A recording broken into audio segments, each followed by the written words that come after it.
Hello students, good morning. विज्ञान world आपका welcome करता है।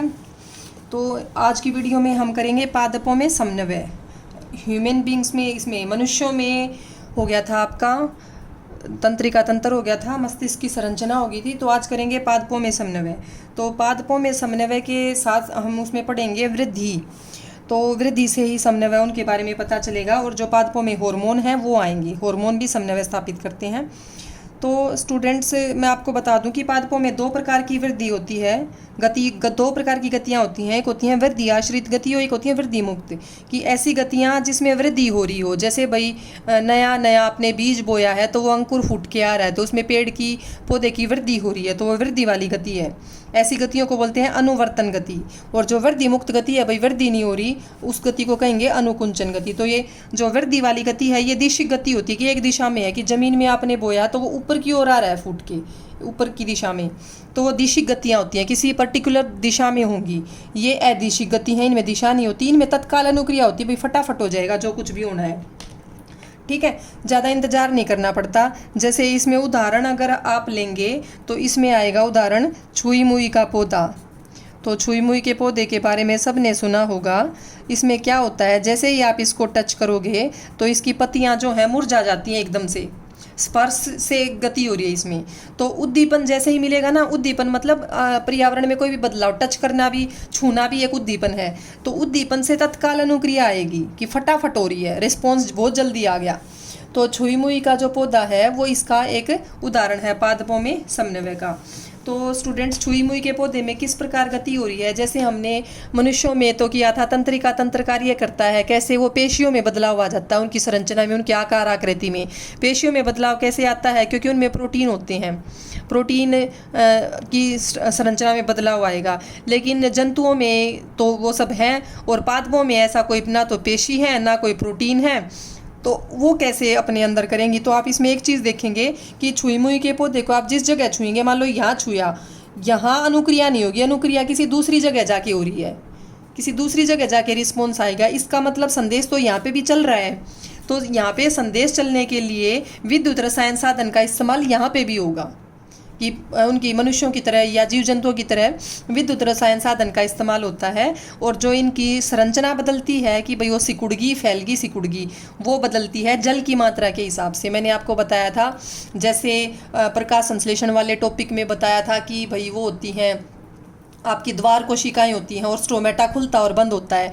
तो द्वार कोशिकाओं का आकृति बदलती है पानी के मात्रा घटने या बढ़ने से। अंदर पानी आ रहा है, बाहर जा रहा है, तो जो जल की मात्रा है तो उसमें परिवर्तन होने से कोई भी कोशिका फूलती या सिकुड़ती है, तो उसका क्या बदल जाता है, आकार बदल जाता है। तो इस तरीके से वो अपनी क्या करेंगे, उद्दीपन के लिए तत्काल अनुक्रिया देंगे। कौन, कोई भी पौधे जहाँ वृद्धि मुक्त गति हो रही है, जैसे उदाहरण के तौर पर छुई मुई का पौधा। यहाँ आप देख सकते हैं, ये बिना स्पर्श से पहले छुई मुई का पौधा है, उसकी पत्तियां हैं, और ये स्पर्श के बाद इस तरीके से मुरझा गई हैं। ठीक है, बहुत ज़्यादा इनकी आकृति में बदलाव आ गया। स्पर्श अगर यहाँ किया था तो मुरझा तो ये पीछे वाली पत्ती भी रही है, तो विद्युत रसायन कोई साधन तो यहाँ पे भी चल रहा है। ठीक है, तो वो जो है ये आकृति में बदलाव है, ये मैंने बताया किस वजह से है, जल की मात्रा में परिवर्तन होने की वजह से। तो ये इस तरीके से स्पर्श का संसूचन करते हैं और पत्तियां अनुक्रिया देती हैं स्पर्श के लिए। तो ये कोई एक दिशा में नहीं हो रही। ठीक है, कि भाई हमने छुआ यहाँ था तो छूने की दिशा में थोड़ी ना पत्तियां मुड़ गई हैं, किसी भी दिशा में मुड़ गई हैं, ये नीचे की तरफ लटक गई हैं। तो ये वृद्धि आश्रित गति ये बिल्कुल भी नहीं है, वृद्धि की तरफ नहीं हो रही, उद्दीपन की तरफ भी नहीं हो रही कि भाई हमने छुआ है उस तरफ हो रही हो। ठीक है, तो इसलिए ये दिशिक गति भी नहीं है, किसी एक दिशा में भी नहीं हो रही, उससे दूर हो रही है। तो अब तक आप समझ गए होंगे, लेकिन हो रही है फटाफट, इसलिए तत्काल अनुक्रिया बोलते हैं कि तत्काल इसमें कार्य हुआ है। उसके बाद आती है आपकी वृद्धि वाली गति। तो देखिए, ये जो दिशिक गतियां हैं, वृद्धि आश्रित गति है, ये एक दिशा में हो रही है। तो ये देखिए किस किस के उद्दीपन के लिए हो रही है। तो प्रकाश उद्दीपन हो, गुरुत्वाकर्षण बल अगर पृथ्वी का उद्दीपन है, कोई भी रसायन उद्दीपन है, या जल उद्दीपन है, तो इन सभी के लिए अनुक्रिया होती है। ठीक है, तो एक दिशा में होगी तो इसलिए दिशिक गति कह रही है। वृद्धि आश्रित है ये, क्योंकि इन सभी केस में वृद्धि हो रही है। तो प्रकाश अनुवर्तन में आप क्या देखते हैं कि जो तना होता है प्रकाश की तरफ अगर उसको करेंगे तो या तो वो प्रकाश की तरफ मुड़ता है, अनुक्रिया करता है, या उससे दूर की साइड अनुक्रिया करता है। तो ये दो प्रकार की होती है। तो जो तना है वो प्रकाश की तरफ करेगा और जो जड़ें हैं वो प्रकाश से दूर वाली साइड अनुक्रिया करेंगी। ऐसे ही गुरुत्वानुकर्षण बल में है। गुरुत्वानुवर्तन में क्या है कि जो जड़ें हैं वो तो गुरुत्वाकर्षण बल की तरफ जाती है, नीचे जमीन की तरफ जाती हैं, लेकिन जो तना है वो उसे विपरीत दिशा में ऊपर की ओर जाता है। ठीक है। रसायन अनुवर्तन में क्या है कि कोई भी हिस्सा पौधे का रसायन की तरफ जाएगा या उसे दूर वाली साइड अनुक्रिया करेगा। ठीक है, जैसे आपकी वो बनती है, उसमें पोलन ट्यूब बनती है, वो अगले चैप्टर में कर लेंगे हम। जलानुवर्तन है कि जल की तरफ होएगी गति या जल से दूर की तरफ होएगी। आपने देखा होगा जड़ें हमेशा जल की तरफ जाती हैं और तना हमेशा ऊपर की तरफ जाता है, जल से दूर वाली साइड। ठीक है, तो ये अनुवर्तन गतियाँ हैं, अलग अलग उद्दीपन से होंगी। जैसा कि देखिए चित्र में दिखाते हैं आपको। ये एक क्रियाकलाप भी दिया हुआ है। इसमें क्या दे रखा है कि भाई आप अपने लैब में, कमरे में या घर पे भी कर सकते हैं। किसी गमले में पौधे को लेके खिड़की के पास रख दे जहाँ से सूर्य की रोशनी आ रही हो। तो कुछ दिन में क्या आप देखेंगे कि जिस तरफ से रोशनी आ रही थी, प्रकाश आ रहा था, ये पौधे का ऊपर का भाग प्ररोह जो है उसी की तरफ मुड़ गया है। तो ये प्रकाश अनुवर्तन गति है। ठीक है, प्रकाश की तरफ पौधा मुड़ गया है। तो और जो जड़ें हैं, जड़ों की बात करें, वो प्रकाश से दूसरी साइड इस तरफ मुड़ी हुई हैं। तो ये प्रकाश, इनकी जो अनुक्रिया है वो प्रकाश से दूसरी साइड हो रही है। और ऐसे ही यहाँ पे इस चित्र में आप देख लें कि जो ये हैं, अब पौधे को टेढ़ा लेटा दिया, वैसे अगर इसको सीधा रखते हैं तो हमेशा जड़ें यूँ सीधी नीचे की ओर जाएंगी, जैसे यहाँ जा रही हैं। ये तना ऊपर की ओर जाएगा, लेकिन टेढ़ा करने से क्या पता चलता है कि जो जड़ें हैं वो तो उनकी तो है गुरुत्वानुकरण, उनकी तो गुरुत्वा बल की तरफ है, और तने की गति है उससे दूसरी साइड में। तो इसको बोलेंगे ऋणात्मक गुरुत्वानुवर्ती और इसको बोलेंगे धनात्मक गुरुत्वानुवर्ती। कि भाई गुरुत्व बल की तरफ है या उससे दूर है, धनात्मक और ऋणात्मक, उसकी तरफ या उससे दूर, धनात्मक होगी और ऋणात्मक होगी। तो ये गुरुत्वानुवर्तन दिखाता हुआ पादप दिखा रहे हैं और ये प्रकाश की दिशा में पादप की अनुक्रिया दिखा रहे हैं। तो इस क्रियाकलाप में यही सब दिया हुआ है। तो इन सभी में धनात्मक और ऋणात्मक होता है कि भाई जैसे मैंने बताया, तने की गति प्रकाश की तरफ है तो वो धनात्मक प्रकाश अनुवर्तन हो गया। जड़ की उससे दूर की तरफ है प्रकाश से, तो वो ऋणात्मक प्रकाश अनुवर्तन हो गया। ऐसे ही जल में धनात्मक होता है जड़ें और ऋणात्मक होता है तना। गुरुत्व में धनात्मक मैंने बताया जड़ें और ऋणात्मक होता है तना। रसायन में किसी भी तरीके से हो सकता है, जिस तरफ से रसायन आएगा अलग अलग हो सकती है। ठीक है, तो ये था आपकी गतियाँ। तो ये हो गया है पादपों में समन्वय। अब पादपों में समन्वय को अगर अच्छे से समझते हैं तो इसमें आएंगे स्टूडेंट्स, क्या आते हैं आपके पादप हार्मोन आते हैं। क्या आते हैं? पादप हार्मोन। कि पादप हार्मोन जैसे हमारे अंदर हार्मोन होते हैं ऐसे ही पौधों में भी हार्मोन होते हैं, और ये नियंत्रित करते हैं पौधे की सभी क्रियाओं को। ठीक है, वो किस तरीके से कार्य कर रहा है, ग्रोथ हो रही है, उसकी वृद्धि हो रही है, पत्ते गिर रहे हैं, फल पक गया है, गिर रहा है, तो ये इस तरीके के सारे कार्य पादप हार्मोन करते हैं। तो पादप हार्मोन स्टूडेंट्स मैं आपको बता रही हूँ कि पौधे में 5 मुख्यतः पादप हार्मोन होते हैं। कौन कौन से? जैसे पहला है ऑक्सिन। क्या नाम है पहले पादप हार्मोन का? ऑक्सिन। अब दूसरे पादप हार्मोन की बात करें, दूसरा होता है जिबेरेलिन। क्या होता है दूसरा? जिबेरेलिन। तीसरा होता है साइटोकाइनिन। साइटोकाइनिन। ठीक है, चौथे की बात करें, चौथा होता है ABA बोलते हैं, या एब्सिसिक अम्ल। एब्सिसिक अम्ल। ठीक है, पांचवा होता है हार्मोन, पांचवा आपकी बुक में तो नहीं मिलेगा, एथिलीन।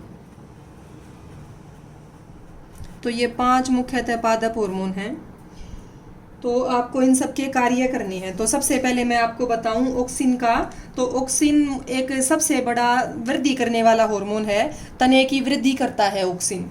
ठीक है, क्या करता है, तने की वृद्धि करता है।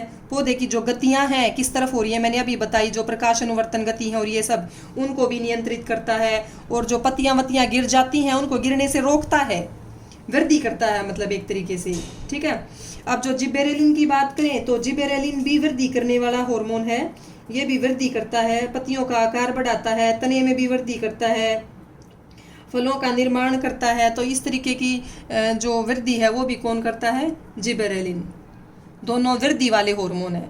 अब तीसरे की बात करें साइटोकाइनिन की। साइटोकाइनिन ऐसी कोशिकाओं में मिलेगा जहां विभाजन सबसे ज्यादा हो रहा हो, कोशिका विभाजन, 1 से 2 कोशिका, 2 से 4 बन रही हो, तो साइटोकाइनिन ये कोशिका विभाजन करने वाला हार्मोन है।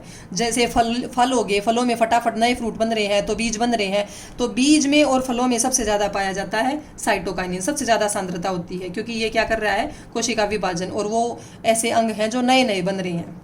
अब एफसीसी का अमल है, ये ग्रोथ को, वृद्धि को रोकने वाला हार्मोन है, वृद्धि का संदमन करता है, उसे रोकता है। जैसे पत्तियां मुरझा जाती हैं, पत्ती पेड़ से गिर जाती है, ठीक है, तो इस प्रकार के जो कार्य हैं वो एफसीसी के अमल करता है। आपका गति को कम करता है, ये वृद्धि को कम करता है।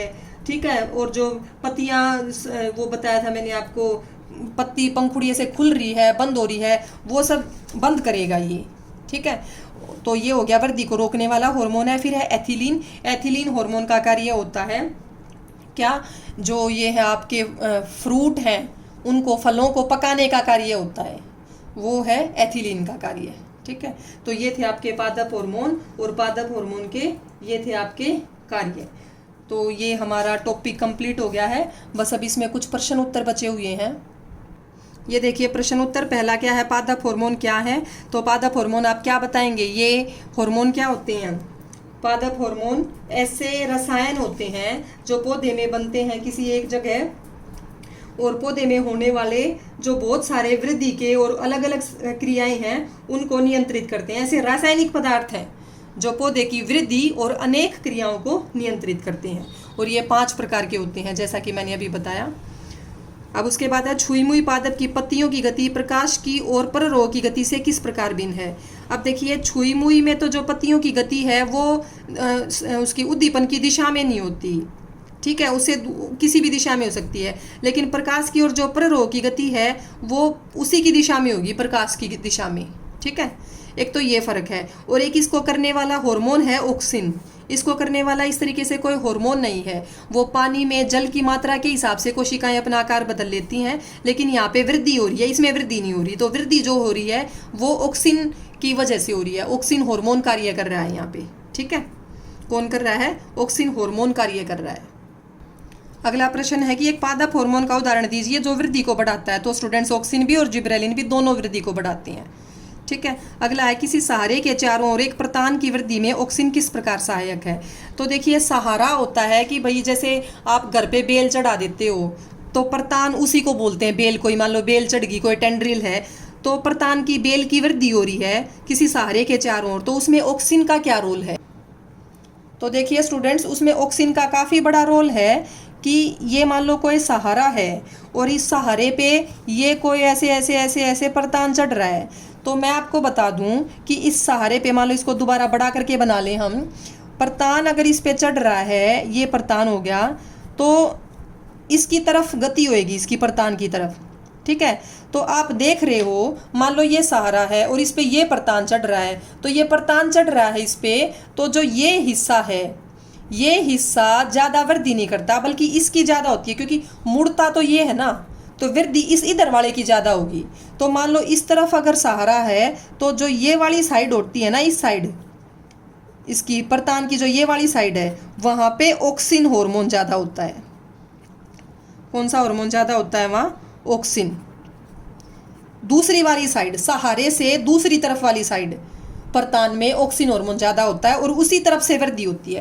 भाई ये सहारा है, ठीक है, ये सहारा है और ये प्रतान है, ये इस पे ऐसे चढ़ रहा है, तो वृद्धि तो इस साइड पे ज़्यादा हो रही है ना, ये मुड़ तो ये रहा है ना, इसकी तो कम घुमाव हो रहा है, तो इस तरफ ऑक्सिन है, तो इस तरफ ऑक्सिन है तो ये चढ़ रहा है। ऐसे ही प्रकाश अनुवर्तन में प्रकाश की तरफ तना मुड़ता है तो प्रकाश इस तरफ से आ रहा है मान लो, ठीक है। लेकिन छाया वाला हिस्सा ये है, तो छाया वाली साइड ऑक्सीजन इकट्ठा हो जाता है, किस तरफ, छाया वाली साइड, और उसी तरफ ज़्यादा वृद्धि होती है क्योंकि ऑक्सीजन वृद्धि करता है, तो इधर से वृद्धि होगी, उसी वजह से ज़्यादा मुड़ेगा तना और कहीं पे भी प्रतान पे, इस पे सारे पे चढ़ जाएगा या किसी भी उद्दीपन की तरफ गति करेगा।